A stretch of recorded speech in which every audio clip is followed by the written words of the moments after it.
welcome. Tonight, Governor Nyesom Wike cannot be relegated in a meaningful search for peace in the PDP, says former Governor of Ondo State, Dr. Olusegun Mimiko. APC Muslim ticket still in the front burner as the party's presidential campaign director general, Simon Lalong, fires back at critics, says he's yet to hear from the Pope on his decision to accept position. And after 135 days in captivity, a couple, their 4 children, and an elderly woman regained freedom from terrorists who attacked the Kaduna-bound train in March as terrorists strike in Giwa, local government area.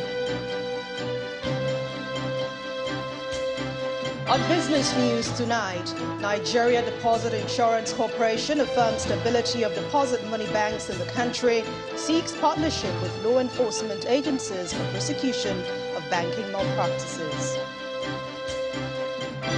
And on sports news tonight, the Confederation of African Football launches a new lucrative $100 million Super League aimed at injecting financial muscle to the cash-strapped clubs on the continent. And from the nation's capital, former Chief of Defense Staff General Martin Aguai challenges local authorities and traditional institutions on quick intervention to prevent farmer-herder conflicts. And in international news from London, Ukraine's President Volodymyr Zelensky says the war began with Crimea and it must end with its liberation.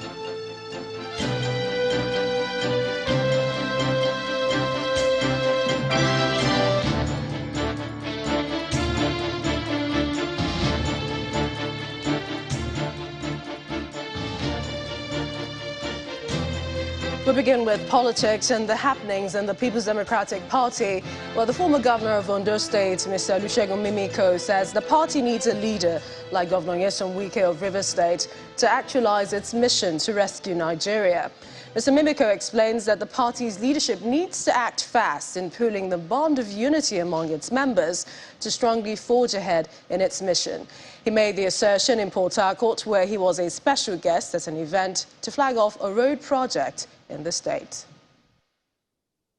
You have said it, and I'm sure you will remain committed to the struggle to entrench a true federal system that will engender real development across all national, ethnic nationalities and across all religious persuasions in this country.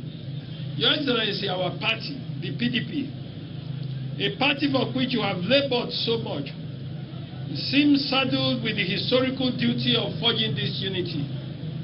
A unity premised on truth, equality, and justice. A unity upon which rescue Nigeria from the far from satisfactory performance of the 7 years of the APC will be built. It is a mission that must be accomplished. A mission for which you are specially positioned and favored to play a major role.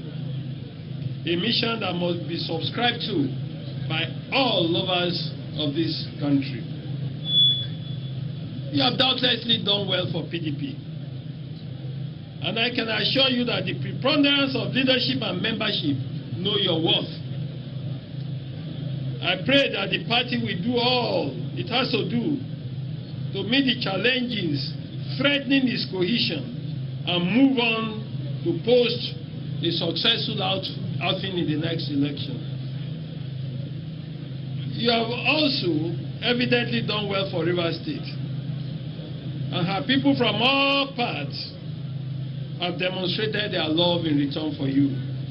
Yes, Mr. Governor, some may genuinely not like you. Just remember that great leaders always elicit extremes of passion. Some will surely envy you. Always remember that success is a magnet for envy. Some do not dislike you. They just don't endorse your style. Well, being iconoclastic is one of the major toolkits of leaders who are dissatisfied with the status quo. Meanwhile, the ripple effect triggered by the All Progressives Congress to run on a Muslim-Muslim ticket in 2023 is far from dying down. The Director General of the party's campaign council and Governor of Plateau State, Simon Lalong, has criticized those who are unhappy over his acceptance to serve as the presidential candidate, Asiwaju Bola Tinubu's as campaign DG. He defended his position during a media briefing at the State House after a meeting with the President, explaining that as a Catholic with the highest papal award, the Pope has not told him that what he is doing is wrong. Our State House correspondent, Gloria Mizuke, has more. The president began his day not with the usual Federal Executive Council meeting, which he usually chairs every Wednesday. Well, usually the first Wednesday after a public holiday, FEC does not hold because the memos would not have been ready. But in this instance, we had FEC last week, and this week, no official reason has been proffered for its cancellation. However, the president met with the new Director General of the APC Presidential Campaign Organization, Governor Simon Lalong of Plateau State, who doubles as the chairman of the Northern Governors Forum, met with the president for a number of reasons. Briefing State House correspondents, Governor Lalong criticized Christians who fault his acceptance to head the APC Campaign Council as a Christian. For those who are talking about that, I don't even know where they are. I hold a papal knight, and as a Catholic, everything we do it and we send the advice to the Pope. The Pope has not told me that what I'm doing is bad to accept Director General. As a Catholic, we take that direction. But generally, as a governor of a state, I said as a governor of a state, I'm not responsible to only my faith. In every political party, there's opportunity for you to vote for a Christian or to vote for a Muslim. If you don't want a Muslim, you wait until the electoral day, you go and vote. It be your choice. He equally debunks allegations that he lobbied to become the party's vice presidential candidate. I did not lobby for BV. Yes, many people were lobbying and writing on my behalf, but what I wanted to be, and I still stand for now, I obtained form for Senate. I won. I have my senatorial ticket that I'm waiting for. So if at any time some people who wanted to be VT lost out and they are using religion, they should not use me. After prevailing on the president for the release of one of his former predecessors, former Governor Joshua Darie, and the former Governor of Taraba State, Mr. Jolly Inyame, the governor is grateful to the president for granting them pardon. From the presidential villa, Gloria Umezuke, Channels Television News.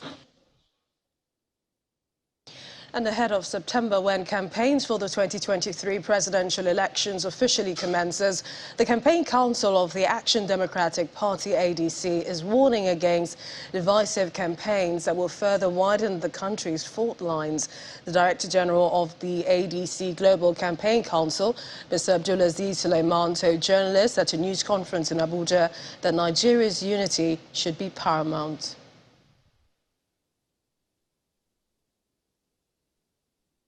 As the 2023 fresh round of general elections draw closer, Nigerians can see that major political parties in the contest have inadvertently taken the dangerous contours that led to the events of 1966. Regional, religious, and tribal hatred, jealousies, and distrust. I wish to remind us that unity is the foundation of our corporate existence. Conflicts and disagreements have very little or no utility value. Therefore, we must learn from the mistakes and miscalculations of those that have posed as Nigerian leaders throughout its independent existence if we are to avoid the costly adventures that created the current level of disunity and disharmony among our communities. The ADC, in this regard, represents a bell sound for Nigerians, particularly the youth, to resist the temptation to live in perpetual blame of past leaders, to do better than them by learning from their mistakes with the conviction that the past cannot be entirely remedied but a future can be built on a strong foundation that benefits from a flawed past. To legal matters, the Federal High Court sitting in Abuja has declared as illegal and invalid the unilateral amendment of the Rules of Professional Conduct, RPC, for legal practitioners in Nigeria by the Attorney General of the Federation, AGF, Abubakar Malami. Justice Donatus Okorowo first dismissed the preliminary objections filed by the AGF and held that all the relief sought by the Nigeria Bar Association, NBA, succeeds. The AGF had argued that the NBA had no locus to file the suit, but in dismissing the objection, the court declared that the General Counsel of the Bar, which has the authority to amend the RPC, is constituted by several members, and the RPC cannot therefore be legitimately amended by the singular desire and action of an individual. In September 2020, the legal community woke up to the news of the unilateral amendment of the RPC by the AGF. It was reported to have said that the amendment was made in the exercise of the powers conferred on him by Section 12, subsection 4 of the Legal Practitioners Act as Attorney General of the Federation and Minister of Justice and President of the General Counsel of the Bar. Meanwhile, the suspended Accountant General of the Federation, Ahmed Idris, is seeking a plea bargain in a criminal charge filed against him by the Economic and Financial Crimes Commission, EFCC. At the resumed trial before Justice Adeniyi Ajayi of the FCT High Court today, counsel to Mr. Idris, Gordy Uche, told the court that he needed more time to interact with his clients following the meeting his client had with the Economic and Financial Crimes Commission the previous day, based on the invitation of the anti-graft agency. The defense team accused the EFCC of contempt, stating that the commission lacks the right to continue investigations since the matter is already in court. But counsel for the EFCC, Mr. Rotimi Jacobs, debunked the claims of Gordy Uche, saying that the suspended Accountant General of the Federation is the one that approached the commission for settlement. Well, after listening to all the parties in the matter, Justice Ajayi adjourned to October 4th and 5th, 2022 for continuation of trial. Mr. Idris and his co-defendants had pleaded not guilty to 14-count charge bordering on stealing, criminal breach of trust to the tune of 109.5 billion naira against them. After the last adjourned date on the 29th when we left the court, it was adjourned today for continuation of trial to enable us to tender out the statement of the defendant.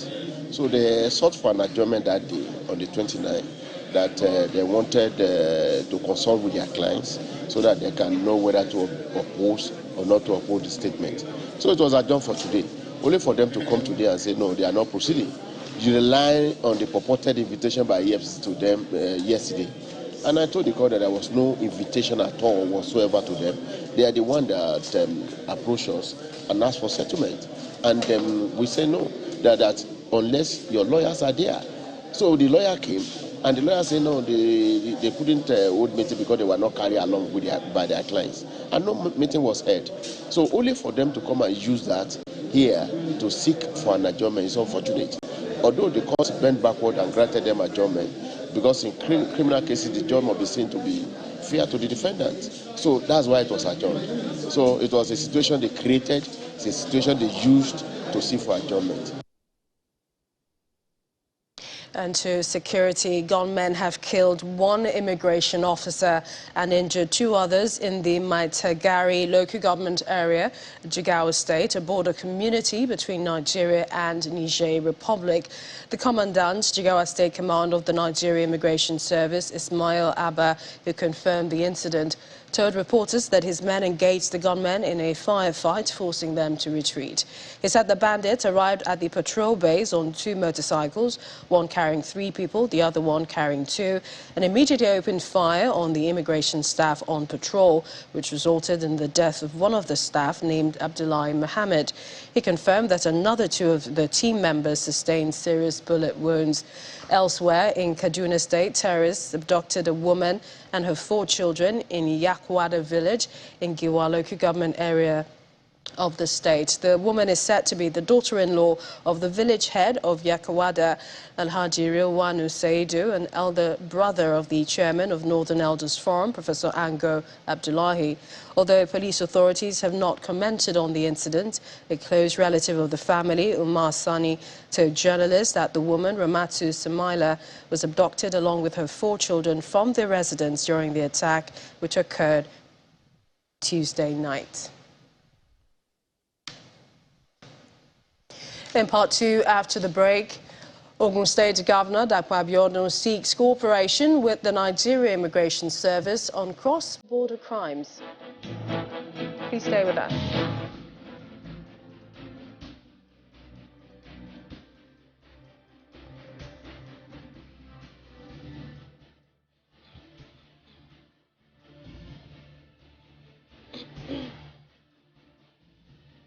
Welcome back. If you just joined us, you're watching the news at 10 live on Channels Television Lagos. A reminder of our top stories.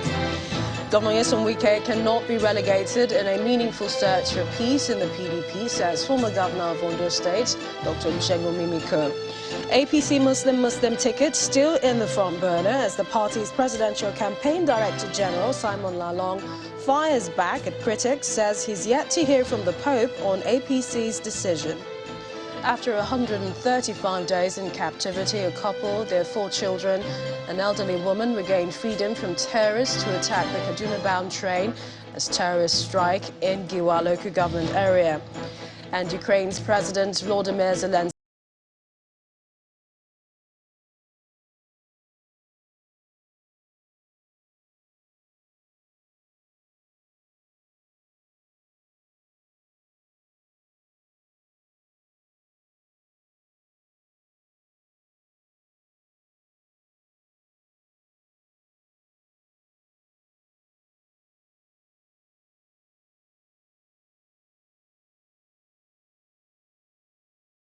have regained their freedom following their release earlier today after spending 135 days with the terrorists. 6 of the released victims are members of the same family, a couple and their 4 children, as well as a 60-year-old woman who was said to have been freed due to her deteriorating health. One of the victims, Abubakar Garba, a staff of the National Assembly and son of a former military administrator of Kano in Benue State, Major General Idris Garba, says they are traumatized and appeals to the government to see to the release of others. The March 28th terrorist attack on a passenger train in Kaduna State was one incident that put the entire nation in shock and mourning, particularly regarding the number of fatalities and casualties that were recorded in the incident. 8 people were killed and 62 others kidnapped by the terrorists, who have since released the hostages in batches, beginning with the managing director of the Bank of Agriculture, Alwani Ali Hassan, followed by another set of 11, a set of 7 victims, as well as another set of 4 and 5 victims.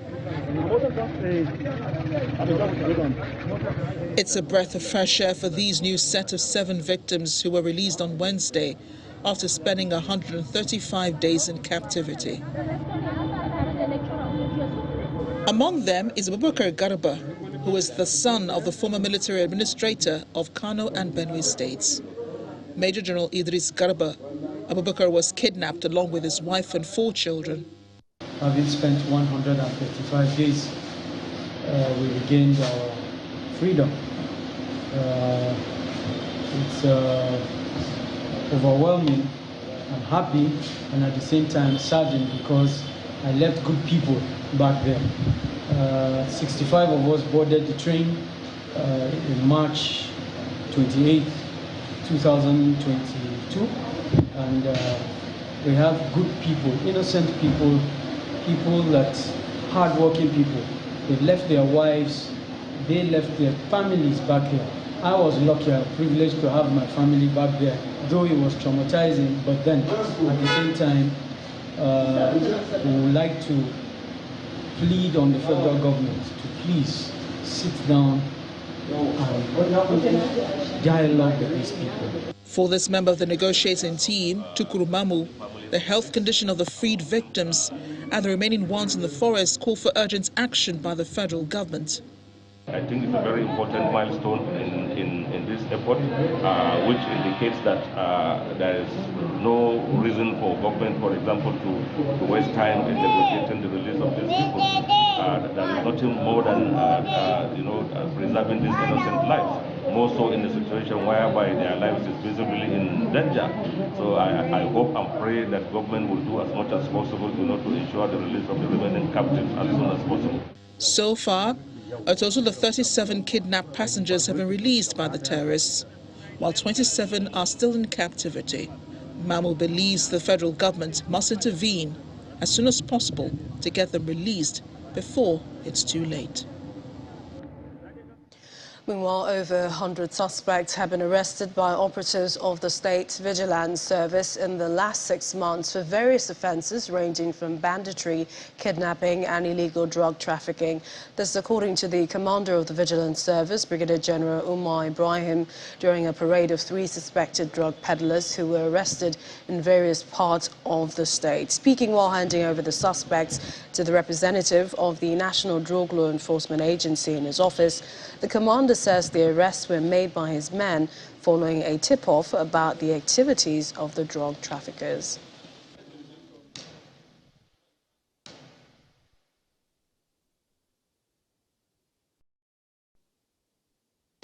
In Ogun State, Governor Dakwa Abiodun is calling for synergy to strengthen the security architecture of the state towards addressing the problem of trans-border crime.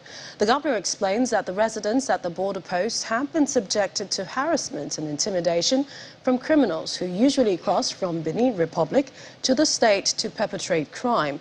He made the call while the new Controller General of the Nigeria Immigration Service, Ogun State Command, Yakubu Jibrin, visited him in Abeokuta, the state capital. Occasionally, we have problems with those that cross our border from Benin Republic, wander into our state, at times responsible for one crime or the other, and also run back to those states. I'm sure that hand in hand with the members of the customs, the police, the military, the State Department of Security, you would ensure that we bring this to an absolute minimum. Because what tends to happen is when this kind of crimes occur, when people cross the border, attack maybe our herders or our farmers and run back, it precipitates an internal crisis amongst us, because it takes a while for us to determine that those crimes were actually caused by those that came from the border. It appears as if our people are fighting among themselves. So we want to try and ensure that we find ways and means to reduce this cross-border incidents to an absolute minimum. Let's head over to our Abuja studios where Terry Kumi is standing by with more. Hi, Terry. Hello, Millicent. We continue with another matter of security concern, the farmer herder crisis. And with climate change, population explosion and economic downturns, disagreements between farmers and herders are set to be expected. To tackle this effectively, local authorities and traditional institutions must intervene to ensure the disagreements do not devolve into armed conflicts. This is coming from a former Chief of Defense Staff, General Martin Aguai, who was speaking at a national conference on the management of farmer-herder relations organized by the Institute for Peace and Conflict Resolution in Abuja. Our correspondent, Kayla Megwa, reports. Another national conference on the management of farmer-herder conflicts, hosted by the Institute for Peace and Conflict Resolution, is holding in Abuja. And this time, the focus is on mitigating the conflict by putting the community first. These differences between farmers and herders are natural, but poor management has led to its degeneration into armed conflict. On the part of the traditional institutions, the political will of the government to implement the resolutions reached at conferences such as this one is key to a lasting solution to farmer-herder conflicts in Nigeria. The future of the country is dependent on the capacity of government to decide. That when the Institute finishes articulating beautiful thoughts and honest perspective by Nigerians, the government implements it irrespective of whoever is at the receiving end. You are guilty, no matter your tribe, no matter your religion, or where you come from. Benue, Plateau, Nasarawa and Taraba states are worst hit by this conflict, which according to the Institute has left more than 300,000 people displaced, over 62,000 people dead, and more than 400 billion naira in economic losses, all between the years of 2017 and 2020.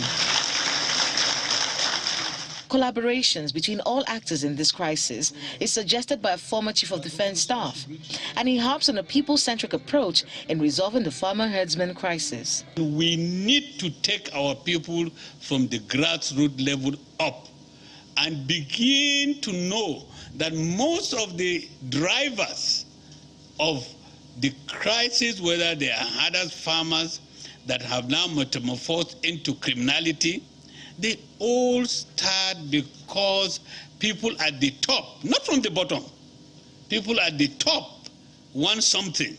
And because they want something, they will find all sorts of means in their research using data and statistics to sometimes tell lies so that they will have their way. It is no more if you want peace, prepare for war. Conversations at today's conference on mitigating the crisis between farmers and herders in Nigeria and indeed parts of the Sahel is resting on putting communities first. And they're calling on local authorities and traditional rulers to stand up to the occasion and sort out these disagreements between farmers and herders before they degenerate into the conflicts that we're seeing in the country. The residents in these areas are also being called upon to embrace tolerance and trust state actors to ensure justice is served in these conflicts. Kayla Megwa, Channels Television News. A woman who, along with a man said to be her husband, allegedly sold their newborn baby in Benin City, the Edo State capital, has been arrested by the Edo State Police Command, but her said husband reportedly escaped arrest. The police also arrested one Ngozi who came to Edo State from Delta State, allegedly seeking the assistance of a doctor in a plot to sell her 2-week-old baby in Benin City.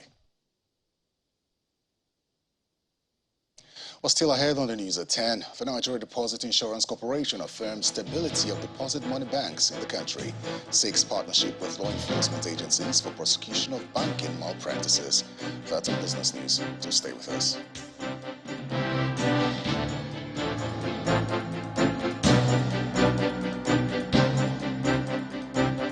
Welcome back to the news at 10. Amid complaints by applicants for the Nigerian passport over untidy processes, the Nigerian Immigration Service is asking applicants to stop patronizing touts to avoid unnecessary anxiety. The Deputy Controller of Immigration in charge of passport and other travel documents, Modukwe Anyalechi, explains that the service is working on proper management system to achieve crowd control in passport offices across the country. Booklets to Ikoyi, Alausa, and 8,000 to Festac to take care of the backlog that was on ground. As we speak, all those who had applied for passports between, that don't have issues, any technical issues, be it name or their change of name, passports in Ikoyi, as we speak, they can pick their passports for May, and their journey is ongoing. Same for Festac. Festac is already in June, going to July.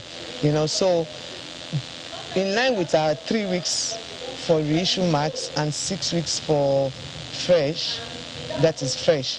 You see that if we're in first week of August and we're already addressing passports of June and going to July, we are within that range. I'm particular about Nigerians. Let them do the right thing. Go online. You don't need to patronize any immigration officer or any agent or any tout. So I keep saying it. If you do all of that, I think that you've taken that choice. But if you go by the mandate of the government, the federal government of Nigeria, that do it your way, I don't think those people, they'll run out of business. In other stories, the Standards Organization of Nigeria has adopted the ISO 21001-2018 Educational Management Standard for any organization that uses a curriculum to support the development of competence through teaching, learning, or research. According to the Director General of SON, a National Standardization Technical Committee, which will include the academia and other relevant stakeholders, will be set up to pilot the adoption and training for the certification scheme.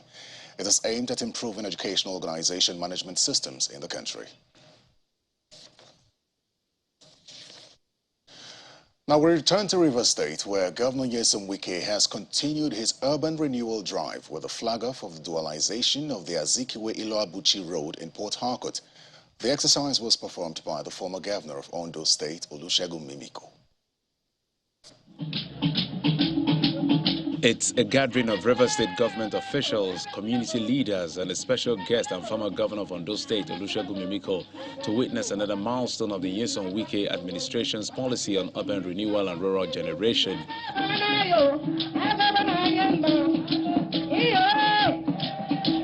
They are here to flag off the expansion of the Azikiwe-Labuchi Road in Diobu, a densely populated low-income neighborhood of Port Harcourt, to bring it at par with other parts of the city.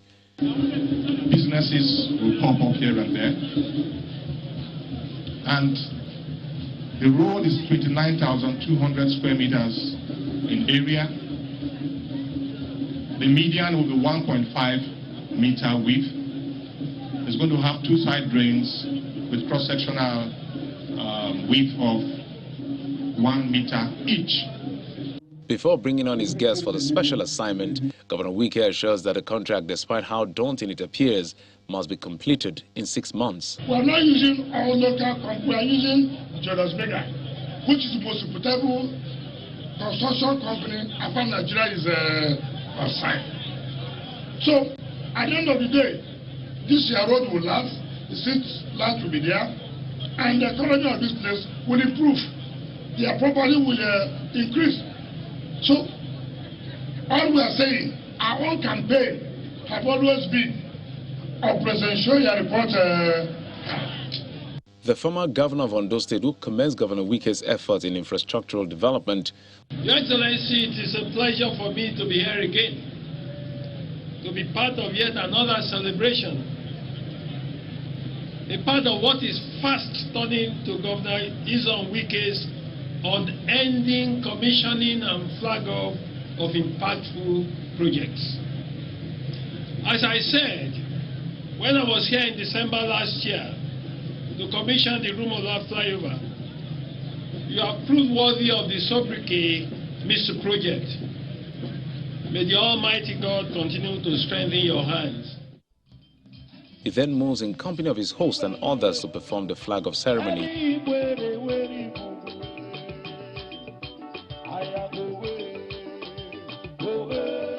The dualization of this road is expected to change the landscape of this area and boost the sense of belonging of the residents.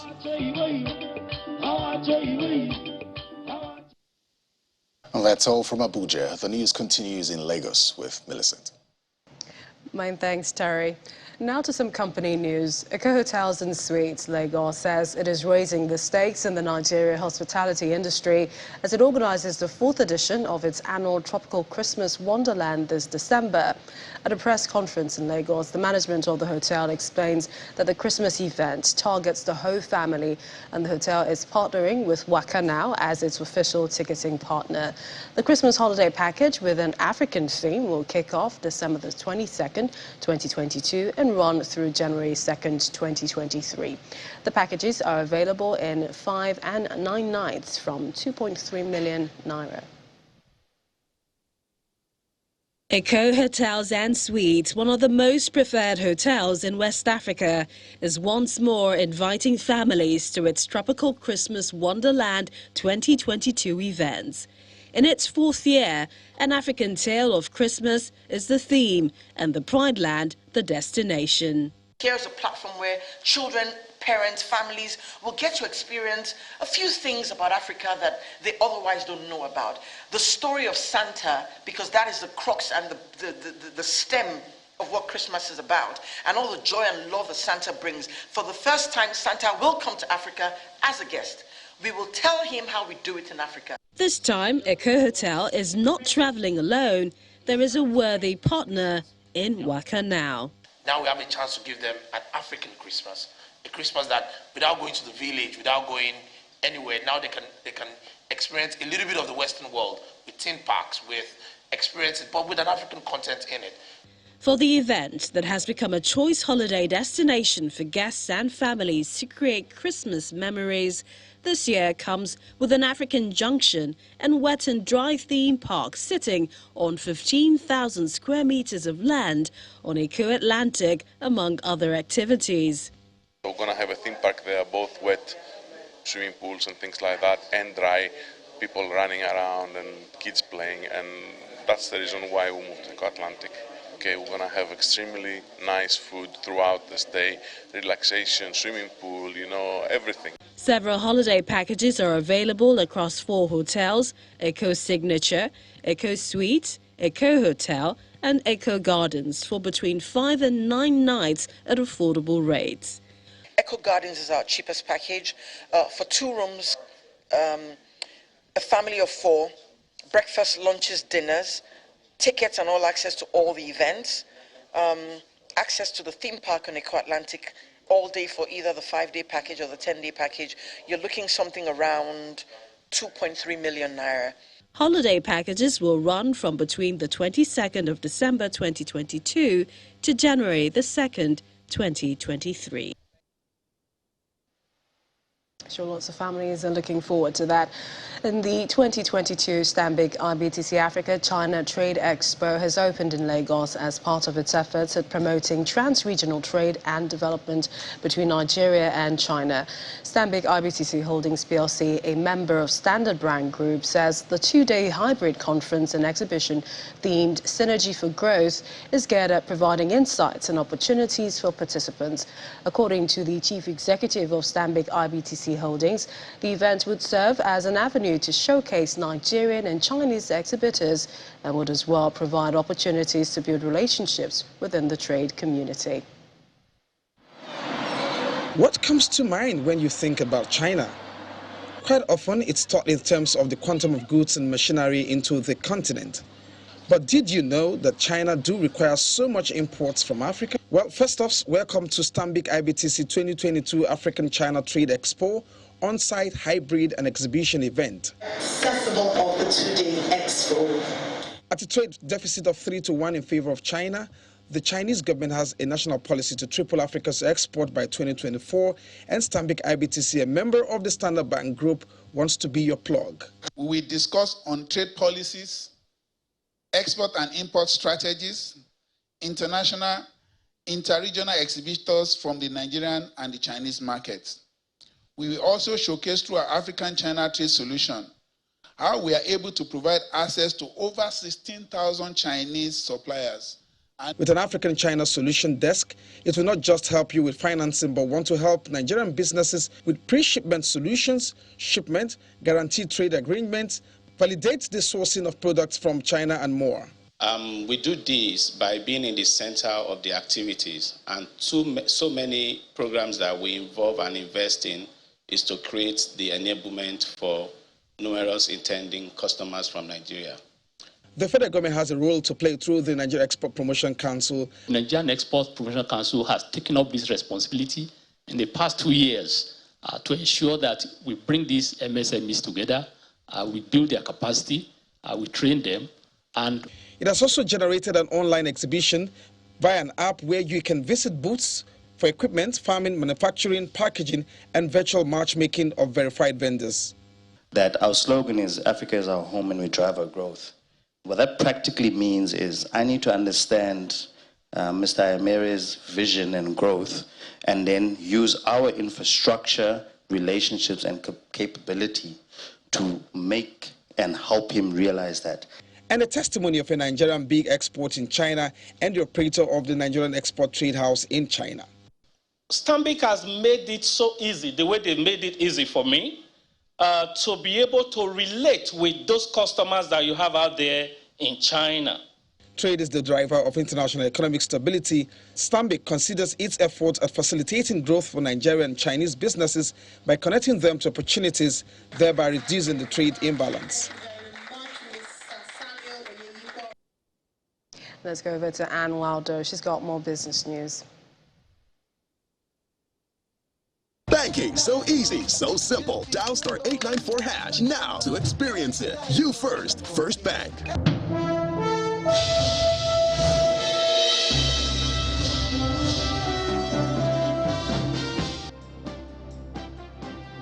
Thank you, Millicent. Hello and welcome to Business News. President Muhammadu Buhari has rescinded his approval for the acquisition of ExxonMobil's local subsidiary by indigenous oil and gas company Seplat Energy. A spokesperson in the presidency said the president decided to give his support to the Nigerian Upstream Petroleum Regulatory Commission, which is the regulator for the country's petroleum sector, which countered the $1.28 billion takeover talk entered between both companies earlier this year. The NUPRC had on Monday said the proposed takeover of Mobil Producing Nigeria Unlimited by Seplat, an indigenous oil firm, was a regulatory matter, and it had notified ExxonMobil the transaction could not go through. The Nigeria Deposit Insurance Corporation has affirmed that all deposit money banks in the country are safe and sound, and no bank failure will not be and any bank that fails will not be welcomed by the corporation. This was made known today by the managing director of the NDIC, Bello Hassan, on the sidelines of a 3-day capacity building workshop organized by the legal department of the corporation. The NDIC boss also asked the forum to clarify one of the country's Tier 2 lenders, that's Polaris Bank. He said it has not sold to any new investor. Meanwhile, the corporation said that it is seeking to collaborate with law enforcement agencies like the Economic and Financial Crimes Commission in the investigation and prosecution of those who contributed to the failure of banks in Nigeria. The European Union has provided 70,000 euros to help reduce the impact of floods in Nigeria, which is forecast to hit several states across the country. The support funding, which is part of the EU's overall contribution to the Disaster Relief Emergency Fund, is mostly targeted at supporting states like Ondo, Kogi, Kebbi, Anambra, and Cross River. It is also expected to directly benefit between 10,000 to 25,000 people directly and indirectly.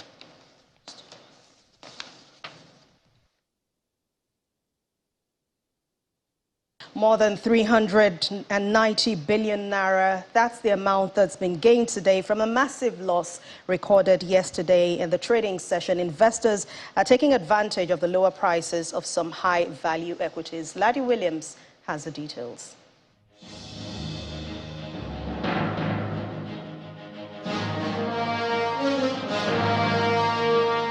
Hello and welcome to the Stock Market Report. Well, the bull makes an appearance finally today.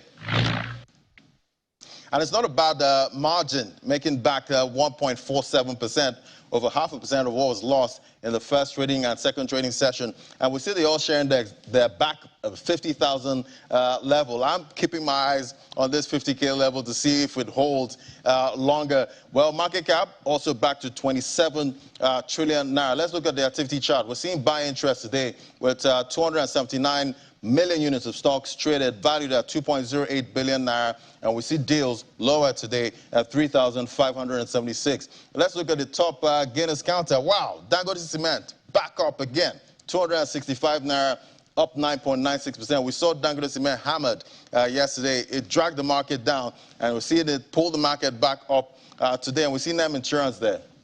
4.11 cover, up 9.89%. And we see LLX. I've been seeing this one on the top Guinness list this week. Is up 9.41%, closed at 4.30 cover. Let's look at the losers counter now. We see WAPCO there, 23 naira 20 cover, up 8.84%.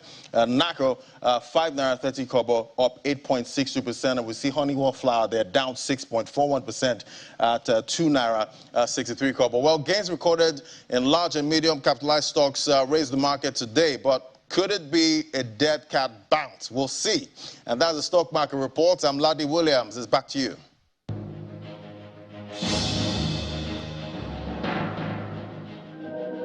And that's Business News Tonight. Thank you for watching. I'm Anne Mwawadu. It's back to you, Millicent. Banking, so easy, so simple. Dial *894# now to experience it. You first, First Bank.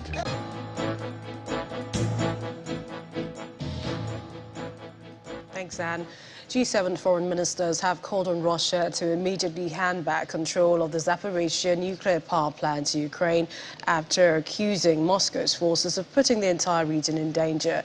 This comes as Ukraine's President Volodymyr Zelensky seeks to liberate Crimea. Simon Pusey has more in Around the World in 5. Good evening and welcome to the Channel Studios here in London with your international news around the world in 5. President Volodymyr Zelensky has said the war in Ukraine began with Crimea and must end with its liberation.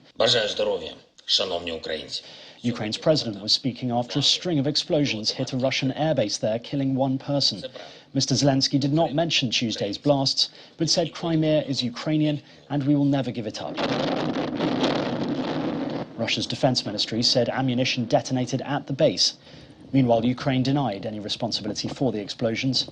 In a separate development, Ukrainian officials say 13 people were killed in overnight Russian strikes in the central Dnipropetrovsk region and another one in the Zaporizhzhia region in the south. Provisional results suggest a tight presidential race in Kenya between Deputy President William Ruto and the former Prime Minister Raila Odinga. With more than 90% of results posted from thousands of individual districts, local tallies of the raw data suggest little separates the pair. However, it could be several days before the official result is known. This vote follows an intense campaign dominated by debates about living costs, unemployment and corruption. Turnout is estimated to be around 60%, well short of the 80% in the last election 5 years ago. A largely peaceful election day was marred by logistical delays and a failure of the identification kit in some parts of the country. Taiwan's defense ministry has released a video of anti-invasion exercises by its armed forces in response to China's recent display of military power around the self-ruled island. The footage showed multiple warships from China and Taiwan sailing at close quarters in the Taiwan Strait. Chinese warships were seen including frigate Anyang and Manshan. The island's defense ministry said multiple Chinese military ships, aircraft and drones were simulating attacks on the island and its navy. It said it had sent aircraft and ships to react appropriately. US Secretary of State Antony Blinken has met with Prime Minister of the Democratic Republic of Congo, Jean-Michel Sama Lukonde, in Kinshasa ahead of his trip to neighboring Rwanda. It's a pleasure to be here. During a joint press conference with Congo's foreign minister, Blinken said he discussed reforms to Congo's mining sector and US concerns over the auction of oil and gas exploration blocks close to sensitive rainforest and wetland areas. Congo on Tuesday agreed to establish a working group with the United States to discuss the environmental impact of the auctions. Working on so many different things with the Prime Minister, following up on the discussions that we had yesterday with the President. I think the agenda that we have is proof of the breadth and depth of the partnership between the United States and the DRC, a partnership, as we've called it, for peace, for prosperity, for preservation of the environment. Wildfires continue to rage across southwestern France, destroying 16 houses and burning 6,000 hectares, forcing the evacuation of almost 6,000 people. Video released by French emergency services showed fire crews driving on a road flanked by burning woodland on both sides.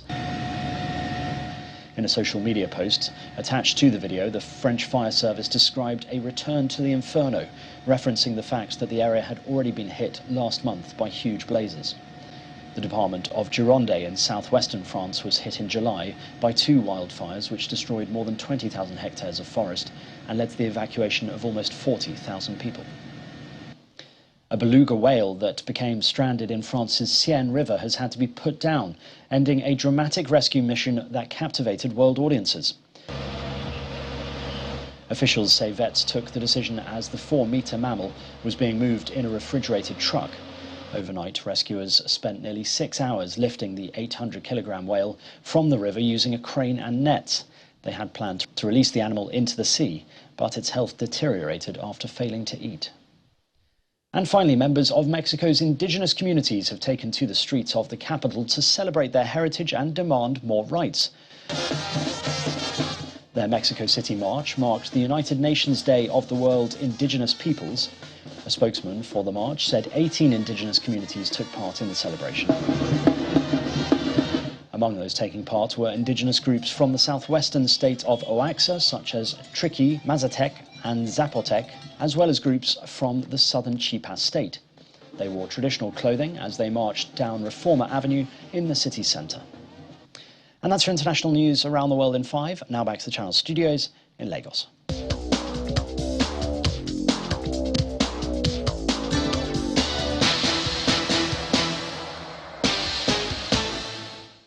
Thank you, Simon, and welcome to Sports News. The Confederation of African Football has launched a new lucrative $100 million Super League aimed at injecting financial muscle to the cash-strapped clubs on the continent. 24 clubs, yet to be decided, will take part in the first edition, which has the backing of world governing body FIFA and will be played between August 2023 and May 2024. CAF President Patrice Motsepe, who announced the new competition, did not say if it would replace CAF's existing Champions League and the second-tier Confederations Cup. Goals from David Alaba and Karim Benzema gave Real Madrid a 2-0 victory over Eintracht Frankfurt and a 5th UEFA Super Cup this evening. While Frankfurt were dangerous, particularly in the first half, Madrid's experience and individual quality saw them through, as it did so often in their victorious 2021-2022 Champions League campaign. Madrid opened La Liga on Sunday away to Almeria, while Frankfurt play their second match of the season in Germany's top flight on the road against Hertha Berlin. Now, the World Cup in Qatar will kick off a day earlier than scheduled if FIFA's ruling bureau agreed to a plan to hold the opening ceremony and the host nation's first match on Sunday, November the 20th. The original plan was for the opening ceremony to be held before Qatar's game on November the 21st against Ecuador, which created the unusual situation of 2 matches being held before the ceremony.